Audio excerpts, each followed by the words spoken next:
안녕하십니까. 역사입니다. 서익환 선생입니다. 자, 우리 동아시아사, 셀파 동아시아사 1강 동아시아의 자연환경 한번 쭉 살펴보도록 하겠습니다. 자, 여러분들 제가 이제 OT에서 말씀드렸지만요. 저희 교재는 이제 고등 셀파 동아시아사가 되겠고 이제 천재교육에서 나온 책이 되겠습니다.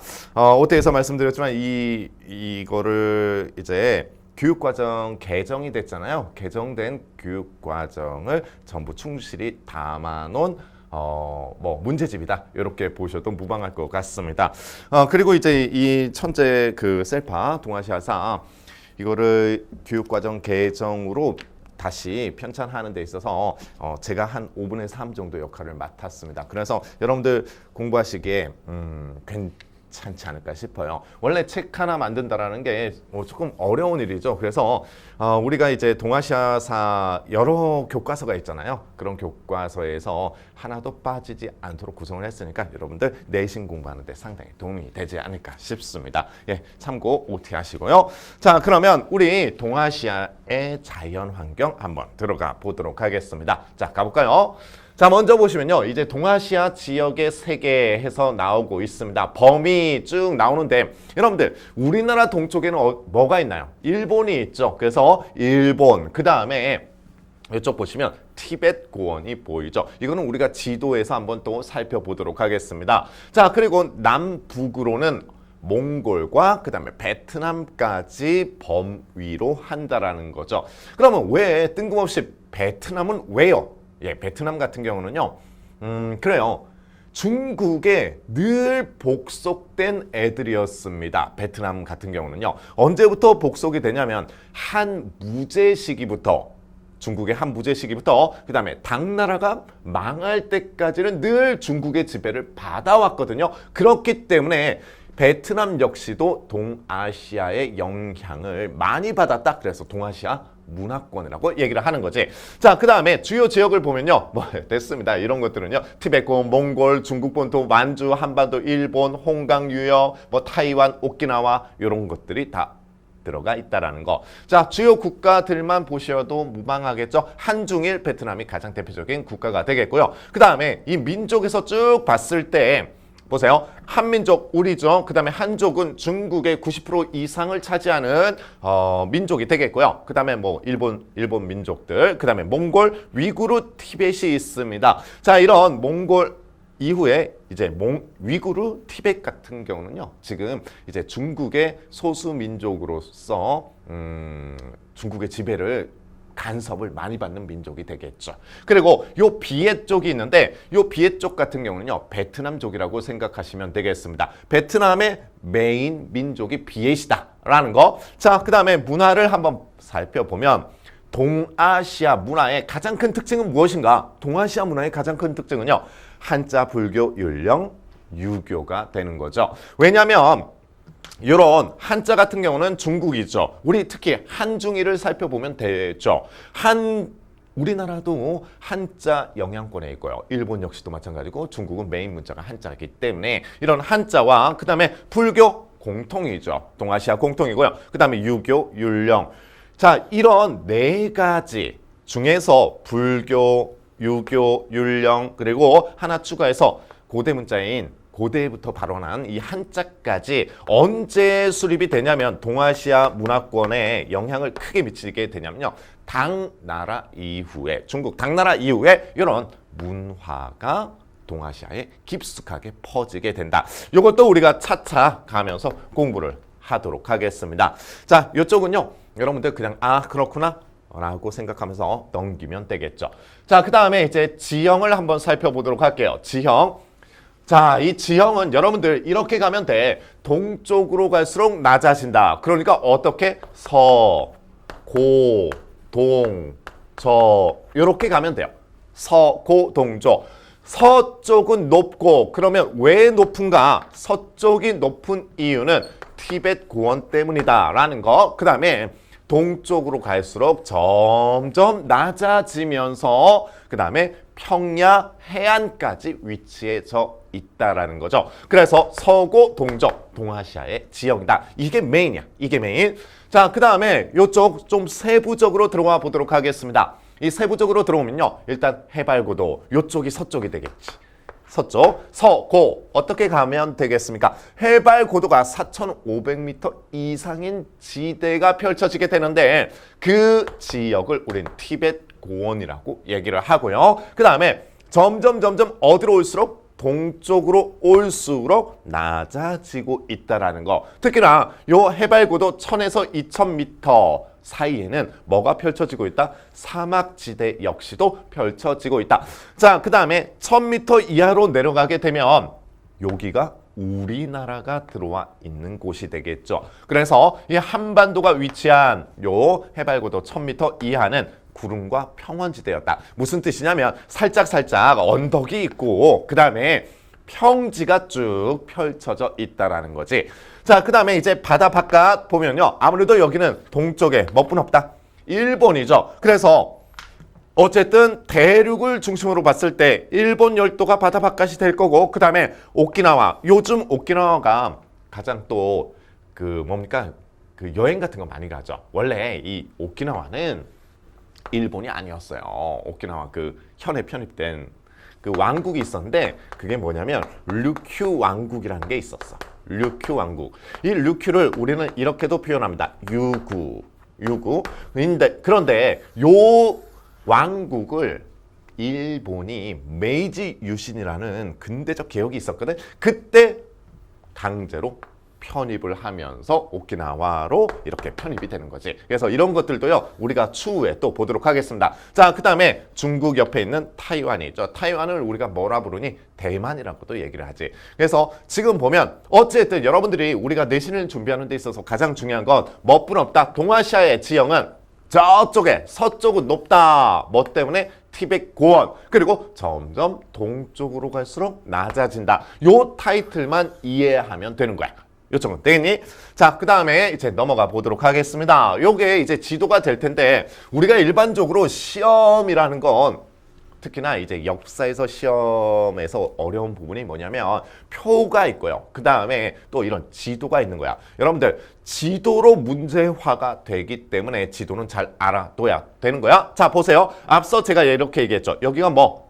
짙은 색깔이 나오네. 짙은 색깔. 우리 교재에 있으니까 그 셀파 동아시아사에 있으니까 한번 보도록 하겠습니다. 자, 짙은 색이 뭐? 높은 지대가 되는 거죠. 그래서 해발 4,500m 이상의 뭐가 펼쳐진다? 요 지역이 티벳 고원이야. 요 지역이 짙은 색이. 자, 그러면서 이 북쪽으로 이렇게 쭉 올라갔더니 뭐가 펼쳐져 있냐면 요쪽 지역은 사막이란다. 사막. 그래서 타클라마칸 사막과 고비 사막으로 구성되어 있고 그 다음에 더 위쪽으로 올라가면 이제 몽골 고원이라든지 아니면 초원지대가 이렇게 펼쳐지게 돼. 초원지대. 자, 다시 한번. 여기가 고원. 되게 높지? 되게 높고 그 바로 위쪽에 뭐? 사막. 그 다음에 초원. 이렇게 구성되어 있고 그 다음에 요쪽으로 해안 쪽으로 넘어갈수록 구름과 평야지대로 구성이 되어 있다라는 거 이해됐니? 자, 그러면 사람이란 것은요 이렇게 가는 거야. 사람은 어떻게 살아가냐면 자연 환경에 맞추어서 살아간단다. 그래서 우리가 지금 보면 요 고원이 있고 그 다음에 위에 사막이 있잖아. 사막은 사람이 못 살아요. 그래서 오아시스 주변에서만 살짝 모여서 사는 거고 그 위에 이런 초원지대에서는 그러니까 기온이 낮기 때문에 여기는 목초들만 자라는 곳이거든. 그래서 이쪽에서는 이제 유목을 하게 되는 거고 그 다음에 이쪽으로 내려올수록 강이 있고 평야가 있는 거야. 그러다 보니까 이쪽에서는 무슨 농사를 짓는다. 이쪽에서는 특히나 요 아래쪽에서는 벼농사를 짓고요. 그리고 벼농사가 안 되는 곳은 뭘 지으면 되는 거니? 밭농사를 지으면 되는 거지. 그래서 크게 구분을 하면 자, 요쪽은 초원지대니까 유목 혹은 수렵. 그 다음에 요 아래쪽은 벼농사, 나머지는 밭농사. 이렇게 가면 될 거야. 자, 됐죠? 서고 동저형의 모양이 이렇게 나타난다라는 거. 자, 그 다음에 이제 기후와 생업을 보도록 하겠습니다. 기후와 생업. 우리가 자연환경에 맞춰서 삶을 영위해 나가기 때문에 기후라는 것은 어떤 문화를 결정하는데 가장 큰 요소가 되는 거지. 자, 그럼 볼게요. 기후, 열대, 온대, 건조, 냉대 이렇게 다양한 기후가 나타난다. 여러분들 그 문과 쪽에서는 이제 뭐 과학 같은 거를 우리가 1학년 때 살짝 배우고 올라오죠. 그러면 이렇게 구성되어 있어. 지구가 어찌됐든요 둥글잖아요. 이렇게 둥글어. 그러면 여기가 딱 적도야. 요 적도, 그렇지? 여기가 0도 적도가 되겠습니다. 그럼 여러분들 기본적으로 어떻게 구성이 되냐면 이 0도 주변 있죠? 요쪽이 아무래도 열대 기후가 되겠지. 열대 기후, 적도에 가까울수록 열대 기후가 이렇게 나타나고요. 그 다음에 열대 기후 위에 뭐가 나타나게 되냐면 이제 건조 기후도 나타나. 건조 기후도 나타나고 건조 기후 위에는 온대 기후 이렇게 나타나고 더 위로 가면 뭐가 나타나게 되겠니? 냉대 기후가 이렇게 구성이 된다는 거. 어디로 올라갈수록? 위쪽으로 올라갈수록. 자, 그러면 이 동아시아의 자연 환경을 보면 뭐가 다 구성되어 있다. 열대 기후부터 쭉 북쪽으로 올라가는 건조, 온대, 냉대 그리고 이제 냉대 기후까지 이렇게 다양한 기후 요소가 포함되어 있다는 거지. 그러면 사람들도 이 기후에 맞춰서 살아가겠지. 그게 우리 동아시아사를 배우는 목적이 되겠지. 자, 볼게요. 먼저 이제 열대기후 남중국이 어디냐면 중국의 남쪽이야. 그래서 여기 하이난섬 요쪽인데 여기가 또 대표적인 휴양지가 되겠습니다. 자, 그 다음에 건조기후는 뭐가 있냐면 이쪽은 아무래도 이제 좀 사막지대도 있어요. 사막지대도 있고 그 다음에 이런 몽골 고원지대도 있다. 비가 강수량이 적게 오는 지역이죠. 자, 그 다음에 이제 온대기후를 봐볼게요. 이 온대기후가 뭐가 있는 곳? 사계절이 있는 곳이야. 사계절. 그래서 가장 대표적인 게 어디가 있겠습니까? 우리나라가 되겠죠. 특히나 한반도 남부. 여기서 한반도 남부라는 것은 그냥 대한민국을 얘기하면 돼. 저 북쪽은 뭐냐면 거기는 냉대기후야. 냉대기후. 자, 그 다음에 우리 냉대기후를 한번 살펴보면요. 어디가 있다? 한반도 북부는 냉대기후였다라는 거. 그래서 지도를 이렇게 그려보면 봐. 이렇게 쭉 나눠져 있죠. 남쪽이 뭐라고? 온대기후. 그 다음에 위쪽이 뭐다? 냉대기후가 되는 거죠. 자, 여러분들 이제 그 나중에 막 이렇게 우리 한반도가 쪼개져 있죠. 쪼개져 있는데 통일이 되면 되게 좋겠죠. 통일이 되면 쭉 올라가서 뭐 압록강 수학 여행을 갈 수도 있는 거고, 그 다음에 아니면 두만강 이렇게 수학 여행을 갈 수도 있는 거고, 그 다음에 민족의 명산이죠. 이렇게 백두산, 그 다음에 금강산 이렇게 갈 수가 있는 거지. 예, 뭐 되게 좋을 것 같지 않니? 그리고 또 뭐가 있냐면 그냥 기차 타고 가도 될 것 같아요. 기차 타고 쭉 어디까지? 유럽까지도 갈 수 있다라는 거. 예, 상당히 좋을 것 같습니다. 자, 그 다음에 이제 만주지방은 요 북쪽이죠. 북쪽이 이렇게 만주지방이고요. 그 다음에 홋카이도, 일본의 북부지방이 냉대기후이다. 이것도 우리가 지도에서 다시 한번 살펴보도록 하겠습니다. 자, 그 다음에 계절풍이죠. 이 계절풍이 뭐냐면 이런 거야. 계절풍. 계절에 따라 부는 바람을 얘기하는데, 자, 여러분들 이렇게 가면 돼. 쉬워. 이렇게 한반도를 중심으로 볼게요. 한반도, 그 다음에 중국 이렇게 있는 거야. 우리가 겨울철에 부는 바람이 있죠. 겨울철에는 춥잖아. 그러니까 북극 쪽에서 바람이 불어와야 돼. 그치? 그래야 찬바람이 되는 거죠. 이렇게 바람이 불어온단다. 겨울철에는 늘 이렇게. 그래서 이런 바람을 북서계절풍이라고 얘기를 해. 북서계절풍. 자, 그러면 여름철에는 어떤 바람이 불어오겠니? 따뜻한 바람이죠. 그러면 적도 지방에서 바람이 불어와야 돼. 자, 이런 식으로 바람이 불어오게 됩니다. 자, 이런 식으로 바람이 불어오겠지. 가장 대표적인 바람을 우리는 남동 계절풍이라고 얘기를 하는 거야. 그래서 북쪽에서 내려오는 바람, 그 다음에 남쪽에서 올라오는 바람, 요게 서로 계절마다 다르다. 요쪽이 이제 겨울철이 되는 거고, 그 다음에 요쪽이 이제 여름철이 되는 거지. 여름철. 그러면 바람의 성격을 좀 살펴볼게요. 자, 여러분들 겨울철에 가습기를 트니 여름철에 가습기를 트니 왜 이렇게 연기 막 뿜는 거 있잖아. 이거. 겨울철이 너무 건조하지. 그 이유가 뭔지 아십니까? 이거야. 북쪽에서부터 바람이 쭉 찬 바람이 불어오는데 땅을 지나오는 바람이었어요. 물을 지나오는 바람이 아니라 땅을 지나오는 바람. 땅은 건조해요. 물은 습윤하고. 그래서 이 북서 계절풍의 특징이 뭐냐? 아주 차갑고 그거를 우린 이렇게 표현을 한단다. 한랭, 랭. 자, 랭, 찰, 냉자야. 자, 한랭. 그 다음에 뭐하다? 건조하다라고 얘기를 하는 거지. 한랭, 건조. 자, 그 다음에 우리 여름철에 불어오는 가장 대표적인 계절풍, 남동 계절풍을 볼게. 이 남동 계절풍은 바다잖아, 여기. 여기가 바다죠. 그러니까 건조에 습윤해. 그래, 습윤하겠지. 다 습하겠지. 여름철에 왜 우리 버스를 타거나 전철을 탈 때 어떻습니까? 끈끈하잖아. 막 땀 막 나가지고. 그래서 이 남쪽에서 불어오는 이런 남동 계절풍의 특징은 이런 특징이 있단다. 고온, 상당히 덥죠. 그리고 뭐하다? 다 습하다라는 거지. 습하다. 그래서 지금 우리나라 여름철도 장난 아니죠. 여름철 너무 덥잖아. 그래서 그런 게 많이 돌았죠. 아프리카에서 유학 온 친구들이 더워한다라는, 우리나라에서. 그 이유가 뭐냐면 왜 특히나 아프리카보다 더 덥냐? 요것 때문에 그래요. 우리는 습도가 높아. 습도가 높으니까 너무 찌는 거야.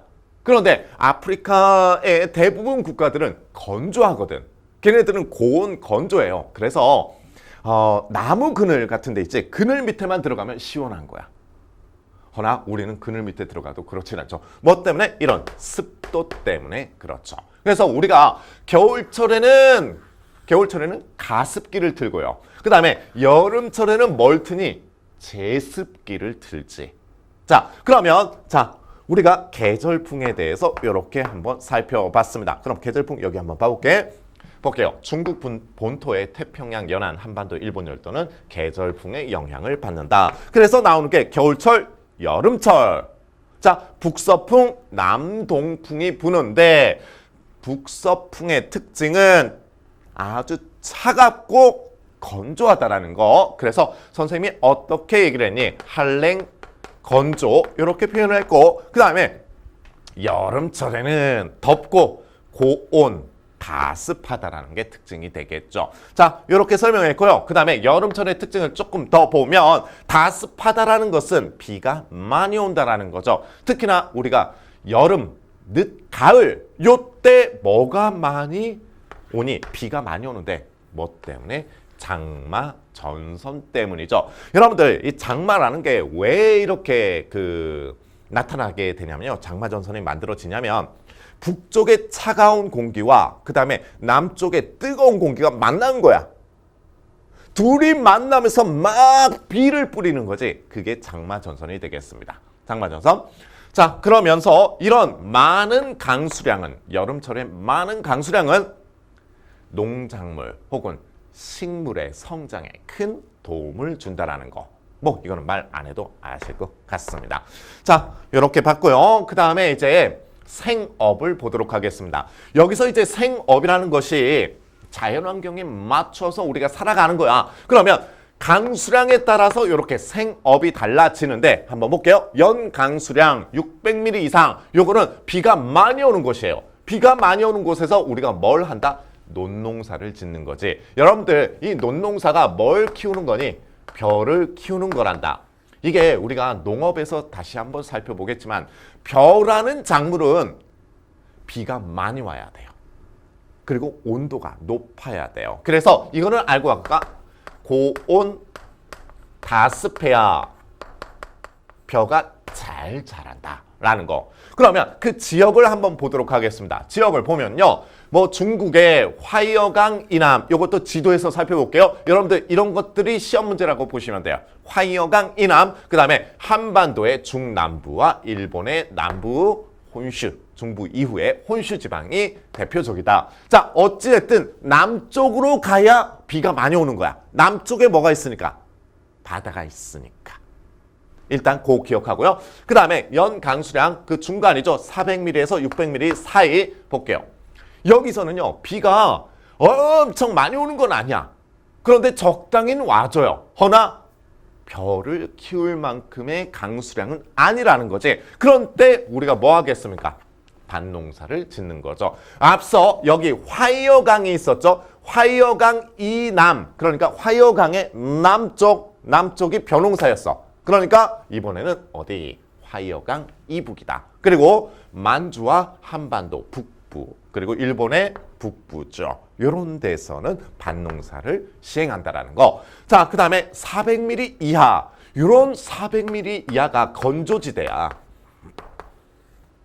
건조지대거든. 그럼 한번 봐볼게요. 자, 대싱안릭 산맥 서쪽 초원지대. 자, 이렇게 초원지대가 펼쳐지네. 북쪽이에요. 그래서 이런 초원지대에서는 뭘 한다? 유목이나 혹은 수렵 활동을 한다라는 거죠. 수렵. 자, 그 다음에 티벳이나 몽골. 아까 우리가 티벳 고원을 봤죠.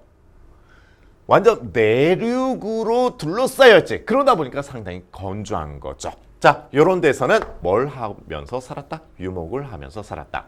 그러면 여러분들 지금 보면요. 강수량 600mm 이상에서는 벼농사를 짓고 그 다음에 4에서 600mm는 밭농사를 짓는 거야. 적어도 몇 미리 이상은 돼야 농사를 지을 수 있는 거니 400mm 이상이 되어야 농사가 가능해지는 거지. 그래서 사람들도요. 어디서 많이 모여 사냐면 적어도 연강수량 400mm 이상에서 많이 모여 살게 되는 거야. 그래서 인구 밀집 지역을 보면 이렇게 간단다. 만주나 한반도. 만주에서는 뭐하고 여기서는 밭농사를 하고요. 밭농사. 그 다음에 한반도는 밭농사와 한반도 남부는 벼농사를 짓는 거지. 중국도 마찬가지야. 중국도 북부 밭농사, 남부 논농사. 그리고 일본도 마찬가지가 되겠죠. 그래서 대부분의 인구는 이렇게 농사가 가능한 지대에 모여 살고 있다. 네. 자, 지도 한번 보도록 하겠습니다. 지도를 보면 우리가 이제 셀파 동아시아사 거기 자료를 계속 봐야 돼. 여러분들 이런 지도 안 보면 안 돼요. 틀려. 보도록 하겠습니다. 자, 이렇게 보면 요쪽 있죠. 큰 틀만 봐봐. 큰 틀만. 요렇게 블루색. 요렇게 블루색. 요쪽이 뭐겠니? 요쪽이 비가 많이 오는 곳이야. 비가 많이 오는 곳. 그 다음에 점점 북쪽으로 갈수록 비가 적게 오는 거죠. 그러다 보니까 어떻게 되냐면 요 남쪽에서는 요렇게 남쪽에서는 뭘 한다? 여기선 논농사를 치르는 거야. 논농사. 그 다음에 논농사 바로 위쪽 있죠. 위쪽 요쪽 라인. 요쪽 라인은 무슨 농사? 요쪽에서는 밭농사를 하게 되는 거지. 밭농사. 자, 그 다음에 요쪽 북쪽 라인에서는 초원지대가 펼쳐져. 그래서 이쪽에서는 유목이나 수렵을 하게 된다. 됐습니까? 그래서 지금 이 지도에서는 그렇게 보면 되는 거야. 남쪽, 그 다음에 해안 쪽으로 갈수록 뭐가 많이 온다? 비가 많이 온다. 강수량이 많다라는 거. 그래서 논농사가 행해진다. 이렇게 보면 되겠습니다. 자, 그리고 하나 더. 자, 아까 우리가 이렇게 얘기를 했었어.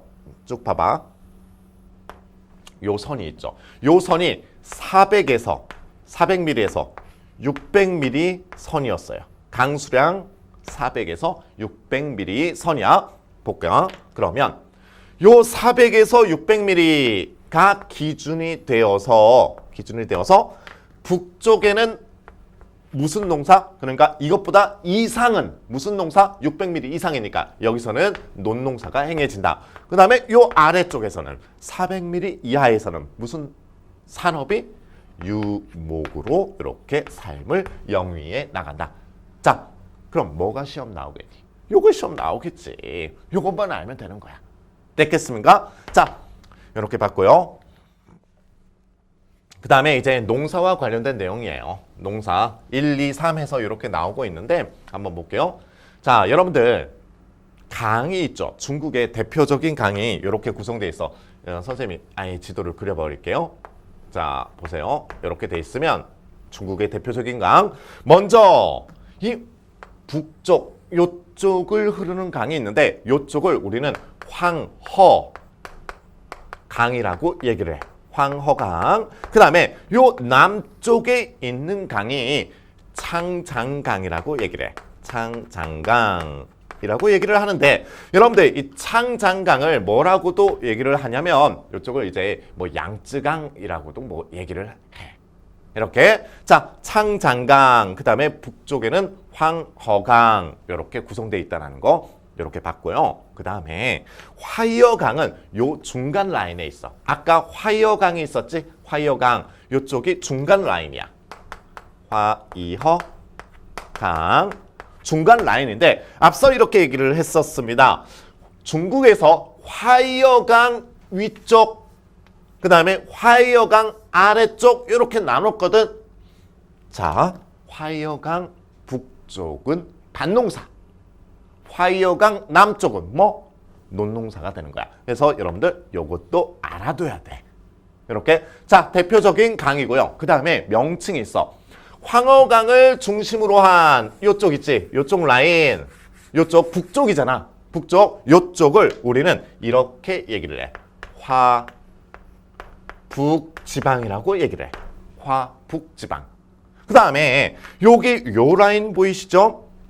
창장강 유역 요렇게 요쪽 라인 그러니까 중국의 남쪽 라인 요쪽을 뭐라고 얘기하냐면 강남지방이라고 얘기를 해. 그래서 중국은 북쪽은 화북 그 다음에 남쪽은 강남 이렇게 구성되어 있는 거야. 되겠니? 자 또한 우리가 여기가 한반도잖아요. 한반도면 한반도의 북쪽 여기를 뭐라 부른다? 만주라고 얘기를 하는 거야. 만주. 그래서 우리가 지형까지 한번 살펴봤습니다. 자, 그러면 다시 한번 와볼게요. 보시면 여기 1번 보이죠? 1번 초원지대야. 초원지대니까 뭐? 유목이야. 유목. 그 다음에 여기 2번 보이죠? 2번 만주지방이지. 만주지방 400mm에서 600mm 사이거든. 그래서 이쪽은 밭농사. 그 다음에 이쪽 아래쪽 겁나 비가 많이 와요. 요 아래쪽은요. 그래서 요쪽을 무슨 농사가 시행이 되냐면 논농사가 시행이 됩니다. 논농사 되겠습니까? 그래서 유목, 밭, 논농사 이렇게 가면 될 거야. 심지어 요쪽 강남 지방이지. 요 3번 지방에서는요. 언제부터 논농사가 시작되냐면 신석기 시대부터 논농사가 시작이 돼. 신석기 시대부터. 예. 논농사를 일부러 한 건 아니었어요. 일부러 한 건 아니고 그냥 야생벼가 지 멋대로 막 자라는 거야. 그래서 이 나중에 우리가 벼농사에서 보겠지만요. 요쪽에서 벼농사가 시작이 되면서 동아시아 일대로 퍼져 나가게 되는 거야. 이후에 보도록 하겠습니다. 자, 그 다음에 이제 농경의 발전 한번 봐보도록 할게요. 밭농사, 벼농사 이렇게 나와 있어. 밭농사. 자, 뭐 기원전 8000년경 해서 나오고 있는데 아까 화이어강이 있었지? 화이어강 유역에서 시작이 되었다. 그러니까 이 기본적인 밭농사는 앞서 400에서 몇 사이? 600mm 사이였지. 자, 그리고 조수수 기장 이런 것들이었다라는 거 뭐 됐어요? 더 이상 볼 필요 없어. 그 다음에 벼농사입니다. 이 벼농사 같은 경우는 창장강 중하류 지역에서 시작이 되었다. 창장강이 있었죠? 그쪽이 강남지방이지. 그래서 이게 강남지방에서 비롯되었다라는 거. 강남지방. 자, 그러면서 이런 벼농사는 어디를 거쳐서 산둥, 한반도, 일본의 규슈 지방으로까지 전파가 된다. 라는 거. 이거 지도에서 보도록 하겠습니다. 자, 그럼 벼농사의 특징 한번 보도록 할게요. 뭐 이런 것들이 쭉 있어. 쭉 있는데 한번 볼게요. 재배 과정이 복잡하고 많은 노동력이 들고 다양한 농기구가 필요하다.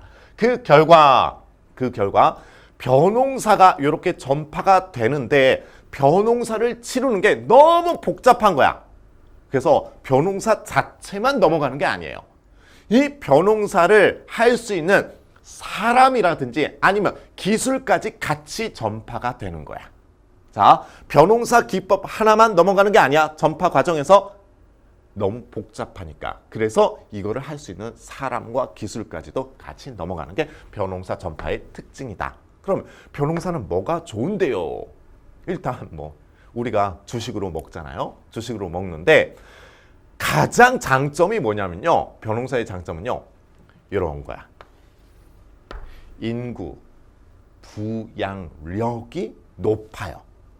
왜냐하면 생산력이 높거든. 같은 요만한 땅에서 밭농사 혹은 논농사가 있는데 밭, 논 이렇게 있는데 어디서 더 생산량이 더 많은가? 요 논농사에서 생산량이 더 많은 거야. 그러다 보니까 이런 벼농사를 잘 농작을 하게 되면 인구도 잘 부양할 수 있게 되는 거지. 자, 요런 장점이 있다라는 거. 그리고 선생님이 이렇게 얘기를 했었어. 벼농사는 기후가 뭐다? 고온다습해야 된다라는 거죠. 고온다습. 그래서 우리나라 같은 경우도 한반도 중남부 지방에서만 벼농사가 이렇게 치러지게 됩니다. 지도 보도록 할게요. 지도가 이래요. 지도 볼게요. 자, 보시면 중국과 그 다음에 일본 열도까지 쭉 나와 있는데 어떻습니까? 여기가 창장강 중하류였지. 그치? 창장강 중류 여기서부터 시작된 벼농사는 주변까지 파급이 되고 파급이 되면서 어디로 넘어오면서 요쪽 있죠? 요쪽 볼록 튀어나온 곳 요쪽이 산둥지방이야. 산둥지방. 이 산둥은 배를 타고 우리나라에서 가장 가깝게 갈 수 있는 곳이에요. 산둥지방. 그래서 자 창장강 중류부터 시작돼서 하류로 넘어오면서 산둥지방까지 올라오는 거야. 그리고 산둥지방에서 만주나 혹은 어디까지? 한반도까지 넘어왔다라는 거죠. 허나 요 만주나 한반도 북부지방에서는 벼농사가 잘 안 됐던 거예요. 그래서 벼농사는 어디로? 한반도 중남부로 이어지다가 일본의 규슈 지방까지 이렇게 넘어가게 되는 거지. 그러면 그 루트를 보면 이렇게 가지. 지금 빨간색처럼 이렇게 넘어가게 된다. 한마디로 어떻게? 벼농사 같은 경우는 중국 창장강 중류 중국에서 그 다음에 어디로 왔다가 산둥 우리나라랑 가장 가깝잖아. 여기 산둥 그 다음에 우리 한반도로 왔다가 어디까지 넘어갔다? 일본 열도까지 넘어갔다라는 거지. 그치? 자, 빨간 선 보시면 되겠습니다. 자, 요거는요. 우리가 몇 쪽에 나온 거냐면 13쪽이야. 페이지 13쪽에 자료 참고하시면 되겠습니다. 13쪽 이렇게 보고요. 자, 그 다음에 이제 우리 농경민의 생활 보도록 하겠습니다. 자, 농경민의 생활. 처음에는 농사가 잘 되지 않으니까 기술도 부족하고 그래서 다 해 먹었던 거예요. 사냥도 하고 물고기도 잡고 그렇게 먹었다. 자, 그러다가 농사를 짓는 데 있어서 가장 중요한 게 요거거든.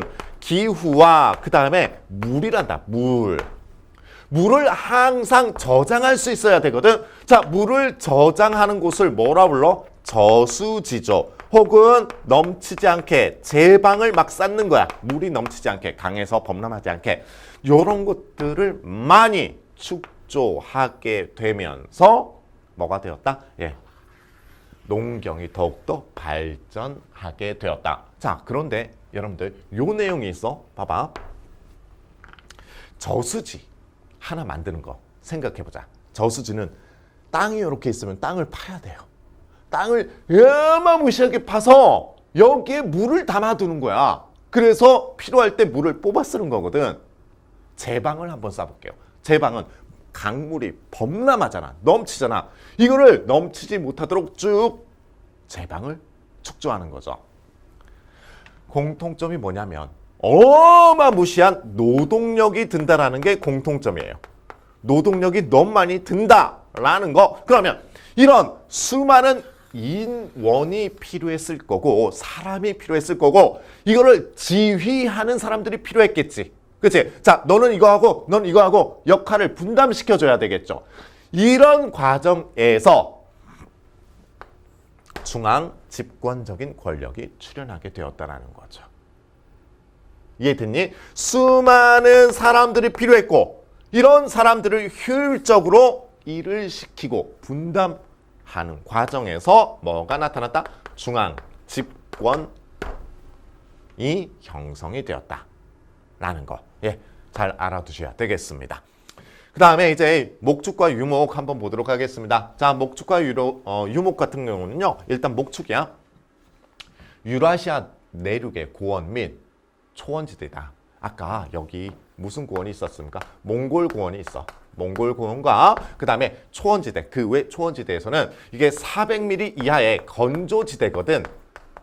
건조지대. 자, 그래서 이쪽에서는요. 먹고 살 게 별로 없어요. 그래서 유목을 하는 거지. 유목이 뭐니? 그 뭡니까? 말. 대표적인 게 말이죠. 아니면 양 이런 것들을 키우면서 돌아다니는 거지. 그치? 자, 유목이고요. 그 다음에 사육 방식에 따라서 방목과 유목으로 나뉜다. 두 가지가 있는데 방목입니다. 이 방목은요. 딱 이런 거야. 틀을 가둬놓는 거예요. 아주 넓은 틀. 여기에 그냥 풀어놓는 거야. 목초지에 쫙 풀어놓는 거. 다만 뭐야? 틀이 있는 거지. 틀. 요 안에서 풀어놓는 거. 요게 방목입니다. 방목. 자, 그러다 보니까 이 틀을 만들고 풀어놨잖아. 가축을 막 풀어놓은 거야. 그러면서 키우는 게 방목인데 동물들은 알아서 잘 크겠죠. 저기 풀어놓으면. 잘 클 거란다. 그러면 사람들은 뭐해? 예, 일부 농업을 하거나 아니면 이렇게 농업을 하거나 아니면 수렵 활동을 하거나 그렇게 살아가는 거지. 그래서 기본적으로 이런 방목은요. 정착 생활과 연결이 되는 거야. 반면에 유목을 보도록 하겠습니다. 이 유목은요. 계절 따라서 이동을 하는 거야. 어떤 식이냐면 자, 요쪽에서 풀이 많아. 풀이 많으니까 요 A 지역에서 가축을 풀어놓고 막 먹이는 거야. 그러다 보니까 이 A 지역에서 뭐가 없어진 거야? 풀이 없어요. 그러니까 어디로? 풀을 찾아서 다시 이동을 하는 거야. 이번엔 B 지역으로 옵니다. B 지역에 와서 풀을 먹는 거지. 또 다 없어졌네? C. 이런 식으로 돌아가는 거야. 이런 식으로. 이런 것들을 우리는 유목이라고 얘기를 합니다. 기본적으로 어떻습니까? 계속 돌아다녀야 되겠지. 그래서 이런 유목은요. 항상 이동 생활이 가동이 된다는 거. 그래서 여기서 보면 보세요. 겨울 수경지와 여름 수경지를 오가며 이런 것들을 기른다. 그러니까 여름에 머무는 장소와 겨울에 머무는 장소가 다르다. 네. 자, 그 다음에 이거 보면요. 유목민의 생활입니다. 자, 여러분들 이 유목민의 생활에서 이런 것들이 있다. 그 샤브샤브 같은 거 좋아하죠? 샤브샤브. 샤브샤브가 유목민의 음식이죠. 왜냐면 걔네들이 물도 적고 막 그러잖아요. 그래서 그냥 말린 고기 같은 거 이렇게 집어넣고 이렇게 뜨거운 물에 이렇게 집어넣고 이렇게 빼먹는 거예요. 샤브샤브. 그 다음에 육포 같은 건 어떻습니까? 육포도 유목민이야. 유목민. 일전에 몽골 애들 있죠? 몽골 애들. 몽골이 우리나라에도 쳐들어오고 중국도 잡아먹고 유라시아 대륙을 거의 다 먹어버려. 그래서 몽골이 만든 대제국이 원나라가 된단다. 원나라, 징기스칸 생각하면 돼. 이때 전쟁. 늘 전쟁이었겠지. 전쟁에서 중요한 게 뭔지 아십니까? 여러분들 무기 이런 것도 중요하겠지만 진짜 중요한 건 밥이야. 밥. 식량이란다. 식량. 여러분들 통조림이 왜 나온 줄 알아? 통조림? 그거 전투 식량이었어요. 언제 전쟁 중에 소뚜껑 얹어놓고 밥을 해먹니? 그치? 그래서 이 몽골 애들이 대제국을 건설하는데 가장 유용하게 먹었던 전투 식량이 육포란다. 육포로 단백질을 보충할 수 있는 거지. 그러면 얘 못지않게 고대 사회에서 중세로 넘어가는, 그러니까 중세 사회에서 활약했던 바이킹들 있지. 바이킹들. 얘네들이 이제 노르만족들이거든. 이런 바이킹도 알고 보면 수많은 유럽 사회에서 수많은 국가들을 만들어. 배를 타고 다니면서. 얘네들은요. 뭐가 전투 식량이었냐면 대구포 같은 거야. 대구포를 통해서 또 단백질을 보충할 수 있었다라는 거지. 이렇게 큰 나라를 만든 어떤 민족들은요. 전부 이런 간단한 전투 식량들이 있어. 이런 것들. 근데 우리는 그런 것들이 좀 적죠. 우리는 염장식품 이런 것들이 많지만요. 우리는 농경민족이라서 굳이 딴 데로 나갈 필요가 없어요. 여러분들 가끔 이런 질문을 받아요. 무슨 질문이냐면 우리가 거의 1000여 차례 침략을 받아요. 우리 민족이 거의 1000여 차례 침략을 받는데 그럼 왜 우리는 나가지 않았어요? 고구려, 발해 이후에 만주를 잃어버렸잖아. 그럼 우리는 왜 힘이 셀 때도 밖으로 나가지 않았습니까? 라고 물어요. 묻는데 보세요. 여러분들 우리는 나갈 필요가 없어. 왜? 한반도 중남부는요 곡창지대예요. 그냥 여기 있으면 등 따시고 배부르게 먹고 살 수가 있는 거야. 굳이 딴 데 가서 고생할 필요가 없거든. 그래서 우리는 그냥 여기만 있으면 되었다라는 거지. 그럼 반면에 고구려 같은 경우 가장 대표적이죠. 고구려는요 이쪽이 알잖아. 만주랑 한반도 북부지방이잖아요. 농사가 잘 안 돼. 얘네들은 잘 안 되니까 계속 영토를 확장하면서 주변 부족들을 복속시키고 걔네들한테 뭔가를 뜯어오는 거야. 그래서 고구려는 기본적으로 약탈 경제다 보니 영토가 점점 넓어지는 거지. 그렇지? 그런데 한반도 중남부는 여기는 너무 먹을 게 많아. 그러니까 여기서 그냥 살면 되는 거야. 그러니까 우리가 밖으로 잘 안 나가려고 하는 거죠. 반면에 다른 애들은 계속 들어오려고 하는 거고. 특히 우리 동쪽에 있는 얘네들이죠. 일본 애들. 자, 볼게요. 그래서 유목민들은 계속 돌아다니면서 생활을 한다. 그러다 보니까 집이 크게 필요가 없거든. 이동식 가옥에 거주를 합니다. 그게 게르가 되는 거야. 게르. 자, 그 다음에 게르도 우리가 볼까? 게르. 요게 게르가 되겠죠. 게르. 이동식 가옥. 그치? 게르. 이동식 가옥. 요게 또 요즘은 이제 몽골에 가면 관광 상품으로 요런 게르에서 묵는 상품들도 많습니다. 이 몽골 여행이 상당히 좋다 그래요. 이 몽골 다 초원지대잖아. 쫙 펼쳐져서 이 몽골 사람들은 시력이 막 2.0 이렇게 되는 거 알죠? 시력이 진짜 장난 아니죠. 막 이런 농담이 있잖아. 1km 바깥에 있는 사람이 보여. 얼굴이 보여서 아이 하면서 1km 바깥에 손 흔든다며. 그럼 저기서도 손 흔든다며. 누군지 알아서. 우리는 500m만 아니 300m만 멀어도 잘 안 보이는데 100m만 넘어도 다 초원지대라서 녹색이라서 눈이 좋다라고 얘기를 합니다. 그리고 또 몽골 여행을 가면 약간 힘든 점도 있대요. 여기가 이제 도로라든지 이런 것들이 잘 뚫려 있지 않아서 뭡니까 차를 타면 계속 덜컹 뭐 이런 것들도 있고요. 그다음에 항상 몽골에서는 이게 엄청난 초원지대거든 이쪽이.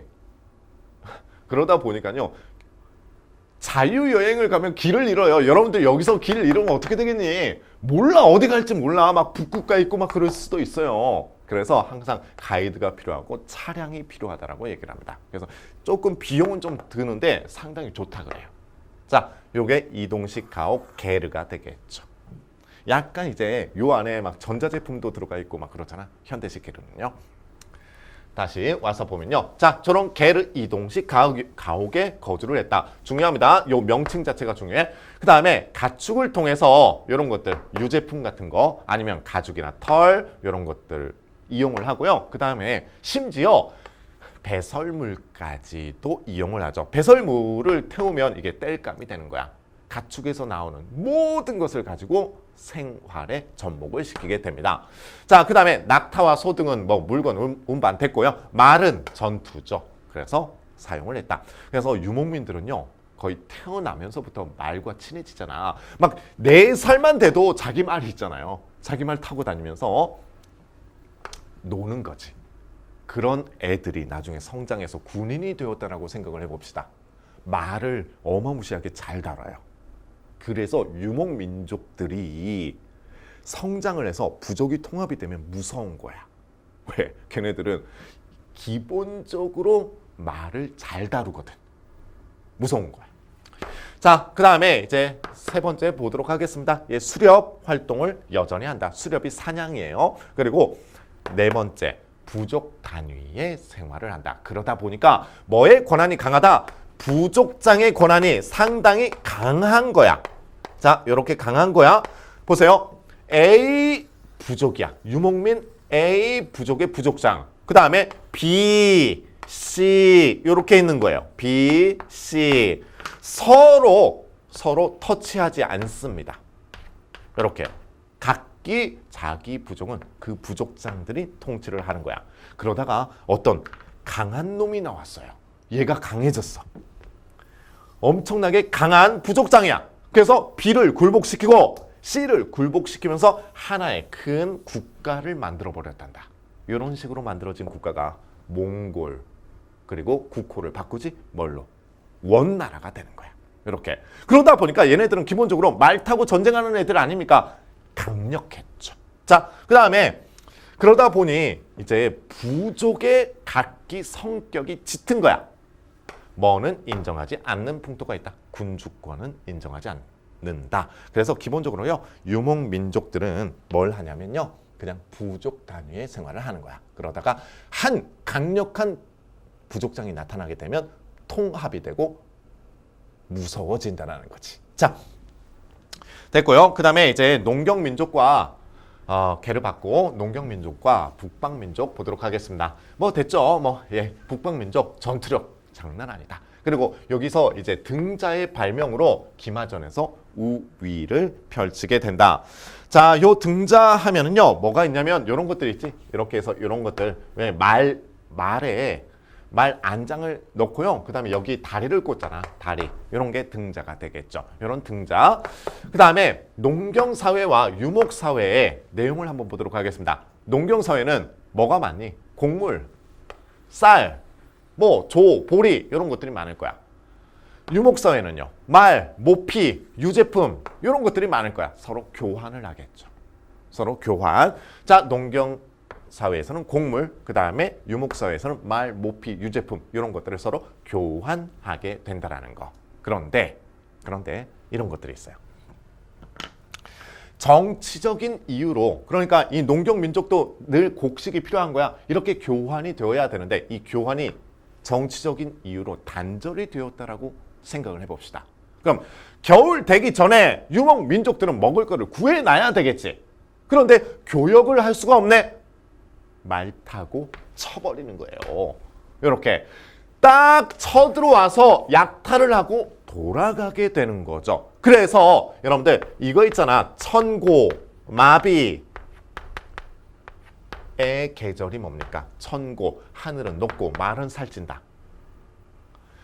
요게 가을을 의미하는 계절이거든. 가을이야. 말이 살찌면 말이 힘이 좋겠지. 누가 쳐들어올 가능성이 커? 유목민족들이 겨울에 식량을 구하기 위해서 쳐들어올 가능성이 큰 거야. 항상 대비를 해야 되는 계절이죠. 그게 천고마비의 계절이야. 가을. 자, 그래서 이런 것들 정치적인 이유로 충돌할 수도 있고요. 그 다음에 기후변화로 얘네들이 안 좋았을 때, 어떤 그 생업이 안 좋았을 때 또 쳐들어갈 수 있다라는 거. 자, 그 다음에 문화의 차이 이렇게 볼게요. 이렇게 얘기합니다. 농경민족은요, 유목민족을요, 늘 이렇게 얘기해. 야만인 이렇게 얘기를 합니다. 그래서 농경민족이 우월하다라고 생각을 하죠. 자, 그 다음에 북방민족은 농경민족을 땅에 얽매인 부자유스러운 존재로 인식한다. 뭐 그러겠죠. 야, 너네 뭐 그 땅에 얽매여서 태어나면서부터 죽을 때까지 그 땅에서만 살아가는 거죠. 그게 뭐야? 하면서 또 무시를 하는 거죠. 서로 성향이 다르게 됩니다. 자, 이런 유목민족과 그 다음에 농경민족이 뭐다? 서로 문화적 차이 때문에 갈등, 전쟁도 많이 일어나게 된다. 대표적인 유목민족입니다. 자, 보세요. 북위. 나중에 이제 그러니까 선비족이 만든 국가가 북위라는 국가가 있어요. 이게 위진 남북조 시대의 국가야. 나중에 볼 거예요. 그 다음에 대표적으로 거란, 여진, 몽골, 그 다음에 만주 지방에 나중에 국가를 만드는 후금. 이런 게 있는데 여러분들 이런 거 있어. 우리가 앞으로 배워야 되는 유목민족들은요. 처음에 배울 건 흉노야. 흉노. 그 다음에 우리가 봐야 되는 게 돌궐이 있단다. 돌궐. 돌궐. 그 전에 이제 선비족이 있고요. 선비족. 순서대로 흉노 배우고 그다음에 선비족 배우고 그다음에 돌궐 배울 거야. 돌궐. 그다음에 나중에 여진 배울 거고요. 여진족. 그다음에 뭘 배울 거냐면 거란. 요렇게 배울 거예요. 거란. 그다음에 나중에는 뭐 만주족이라고 얘기를 해. 만주족이라고 얘기를 하죠.